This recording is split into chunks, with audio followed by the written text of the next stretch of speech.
টানা তৃতীয় মেয়াদে ব্রিটেনের লন্ডনের মেয়র হিসেবে নির্বাচিত হয়ে রেকর্ড গড়েছেন লেবার পার্টির মুসলিম নেতা সাদিক খান। অপরাধ দমন ও বিশুদ্ধ বায়ুর প্রতিশ্রুতি দিয়ে তিনি এবার নির্বাচনী বৈতরণী পার হয়েছেন। ব্রিটিশ সংবাদ মাধ্যম বিবিসি এই খবর জানিয়েছে।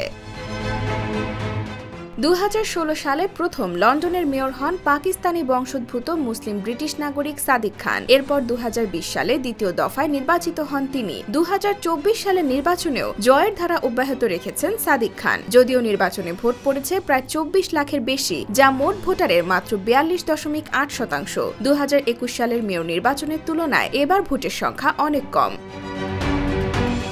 নির্বাচনে 43.7% ভোট পেয়ে জিতেছেন সাদিক খান। তার প্রতিদ্বন্দ্বী কনজারভেটিভ পার্টির সুসান হল পেয়েছেন 32.6% ভোট। সুসান হলকে 2,76,000-এর বেশি ভোটে হারিয়েছেন সাদিক খান। 14টি নির্বাচনী এলাকার মধ্যে 9টিতে জয়ী হয়েছেন এই মুসলিম মেয়র।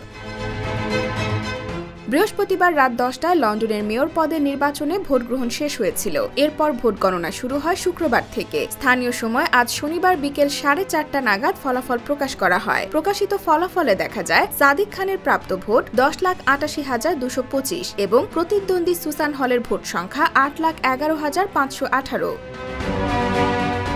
কনজারভেটিভ দলের প্রতিদ্বন্দ্বী হলের বিরুদ্ধে তুমুল প্রচারণার মাধ্যমে সাদিক খান জয়লাভ করেছেন বলে মনে করছেন বিশ্লেষকরা। এমনকি লন্ডনের সাবেক মন্ত্রী পল স্কুলি সহ আরও হাই প্রোফাইল টরি প্রার্থীদের পেছনে ফেলেই নির্বাচিত হয়েছেন তিনি। IBTV USA, new York.